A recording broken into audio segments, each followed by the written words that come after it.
everyone, my name is Aarti and you're watching HW News. Welcome to South Connect. This is our weekly show where we talk about important news from across 5 states of southern India. Let's begin with Karnataka. The Congress released second list of candidates for the upcoming Karnataka Assembly polls, and the questions over whether Siddaramaiah will contest from 2 seats still remained unanswered. In the first list, Siddaramaiah's name appeared. He will be contesting from Varuna seat. After 2 days of deliberations by the party's Central Election Committee at the AICC headquarters, the Congress released its list of 42 candidates, which showed 1 seat had been given to Darshan Puttanaya of Sarvodaya Karnataka Party. Darshan is the son of the popular deceased farmer leader Puttanaya. With this list, Congress has announced names of candidates for 166 seats so far. Out of the 166, 11 candidates are from the Muslim community. The list so far has only 6 women candidates, of whom only 1 is a non-incumbent. According to the Congress sources, 11 among the second list of 42 candidates are Lingayats, including 1 Reddy Lingayat, another 11 are Vokkaligas, 3 Kurubas, 3 Muslims, 4 from SCs and 2 are from STs. The second list, however, does not have a single woman candidate. While the party has already announced Siddaramaiah as its candidate for the Varuna constituency, the former chief minister is said to be keen on contesting from the Kolar seat as well. The party's internal surveys have suggested that Kolar is a risky seat for Siddaramaiah, one that would require all of his attention and time and leave him no space to campaign for the party in the rest of the state. Siddaramaiah's assessment of the seat, however, indicates that his bid from Kolar would help consolidate minority, backward classes and Dalit votes even in the neighbouring seats in favour of Congress. With the party's state president D.K. Shivkumar and his faction adamant that no candidate would contest from more than 1 seat, Siddaramaiah contesting from Kolar has been a bone of contention here. Let's move on to the next news from the state. The move by Amul Cooperative Society, the dairy giant from Anand in Gujarat, to venture into the Bengaluru retail market with its dairy products, milk and curd, has been met with flak and suspicion by farmers and residents of Karnataka. Amul's announcement comes at a time dairy farmers have been expressing concerns over the adverse impact the Karnataka Milk Federation and its flagship Nandini brand, as well as farmers dependent on the cooperative, may face if richer and stronger brands like Amul are allowed to compete in the marketplace. Union Home Minister and Minister for Cooperation Amit Shah calling for cooperation between Gujarat's Amul and Karnataka's Nandini had led to a flurry of angry reactions from farmers and Kannada right activists alike. We had also reported about that. Social media was abuzz recently with teasers and advertisement from Amul Cooperative Society's Twitter handle. In one such teaser, the dairy giant stated that Amul milk and curd would be available from Kengeri to Whitefield, wishing everyone a Taaza, that is fresh day. Many residents of Bengaluru expressed discontent online over Amul's move to enter Karnataka, which has its own Karnataka Milk Federation and its favorite brand Nandini for milk and curd. One netizen posted, "So this story is coming true of Amul taking over brand Nandini of KMF. Already milk and curd of Nandini are in shortage in Bengaluru and Nandini Ghee is out of stock since last 2 months." Well, how this plays out, one has to see. Next up is news from Kerala. The man accused of setting ablaze fellow passengers on a moving train in Kerala was diagnosed with jaundice on Thursday, a day after he was arrested in Maharashtra. Shahrukh Saifi, the main accused in the train attack case, was examined at the Kozhikode Medical College Hospital and he will be under treatment for a few days. He was admitted to the hospital after permission from ADGP, the chief of the Special Investigation Team probing the case.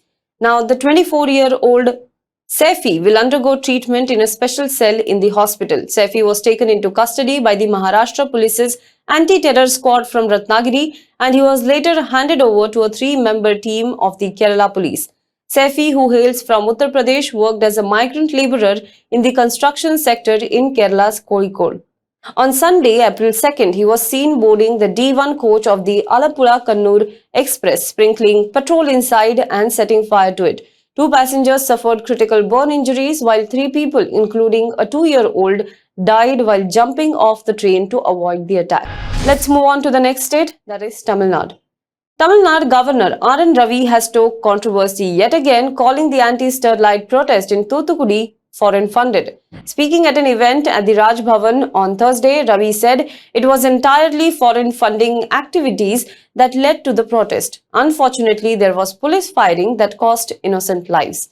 That is the very sad part of it. But they wanted Sterlite to be closed. Sterlite was providing 40% of the country's copper needs. And you know how important copper is for the electronics industry. Now, the protest against Vedanta's Sterlite copper smelting plant in Thoothukudi began in opposition to the environmental degradation in the surrounding areas and the host of health issues faced by the people living around the plant. On May 22, 2018, marking the 100th day of the agitation, protesters took out a massive rally. Police opened fire, killing 14 people in total, including 17-year-old Snowlin, who died from a bullet wound to her mouth.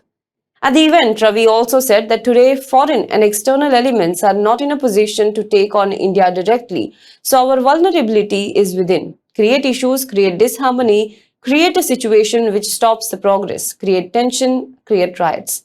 Well, R and Ravi's statements have led to huge controversy in the state once again, with ruling DMK members calling for his resignation once again. Let's move on to the next state, Andhra Pradesh. The BRS, which is looking to make inroads into Andhra Pradesh, appears to have found a footing there thanks to the central government's decision to privatize the Visakhapatnam-based state-run steelmaker Rashtriya Ispat Nigam Limited. The BRS, it is learnt, is also getting ready to hold talks on the future course of action with the Workers' Union of the Visakhapatnam steel plant, which have been agitating to bring pressure to resist the privatization of the public sector undertaking. The central government's Cabinet Committee on Economic Affairs on 27th of January 2021 decided to go for 100% strategic disinvestment of RINL. The plan was immediately opposed by the workers, trade unions and local political parties, both opposition and the ruling party in the state. In an open letter to the central government on Sunday, BRS Working President K.T. Ramarao detailed what he called evil plans of the central government to hand over the VSP to private players, the reasons behind the steel plant incurring losses, and the ways in which the plant could be revived. Let's move on to the next state, Telangana. A magistrate court in Warangal district of Telangana late evening on Thursday granted bail to state BJP chief Bandi Sanjay Kumar. Sanjay was arrested in the early hours of Wednesday for his alleged role in the leaking of SSC question papers. The Lok Sabha member from Karimnagar segment was named accused number 1 in the case and sent to judicial custody for 14 days. Earlier in the day, Sanjay said in a letter that his arrest was part of a larger conspiracy by the BRS. Earlier in the day, Sanjay said in a letter that his arrest was a part of larger conspiracy by the Bharat Rashtra Samiti government in Telangana led by Chief Minister K. Chandrasekhar Rao, and that there was no question of succumbing to these conspiracies. Sanjay said Prime Minister Narendra Modi withstood similar conspiracies hatched by the previous rulers against him following the Godhra violence in Gujarat in the form of court cases and malicious campaigns in the news media. Telangana BJP President Bandi Sanjay Kumar was arrested in a late-night operation on Tuesday by the police. Bandi Sanjay posted several videos of the dramatic arrest on his Twitter handle as well. Let's move on to the next news from the state. In what is being called as a first for India, the Telangana government launched a cool roof policy on Monday to help provide a cost-effective and climate-friendly solution to escalating temperatures caused by rampant urbanization. Under the policy, government, commercial and residential buildings in the state will be required in a phased manner to adopt cool roofs. These use materials that reflect sunlight and absorb less heat, reducing a building's overall temperature and lowering energy consumption due to air conditioners and so on. The Telangana Cool Roofs Policy 2023 to 2028 was launched in Hyderabad by IT and Municipal Administration Minister K.T. Ramarao, who said he hoped the state would become a role model to others. Speaking to media persons, KTR said the measure would build resilience against extreme heat, improve thermal comfort, and move the state towards reducing urban heat islands in its cities. The urban heat island effect refers to a phenomenon where highly urbanized areas experience higher temperatures than surrounding regions. Such islands form since built surfaces like roads and rooftops tend to absorb and retain more heat than natural surfaces. Other than higher temperatures and related illness, heat islands are also associated with poor air quality and higher energy consumption due to the use of fans and ACs, which further adds to greenhouse gas emission. Well, that's all for this week's South Connect.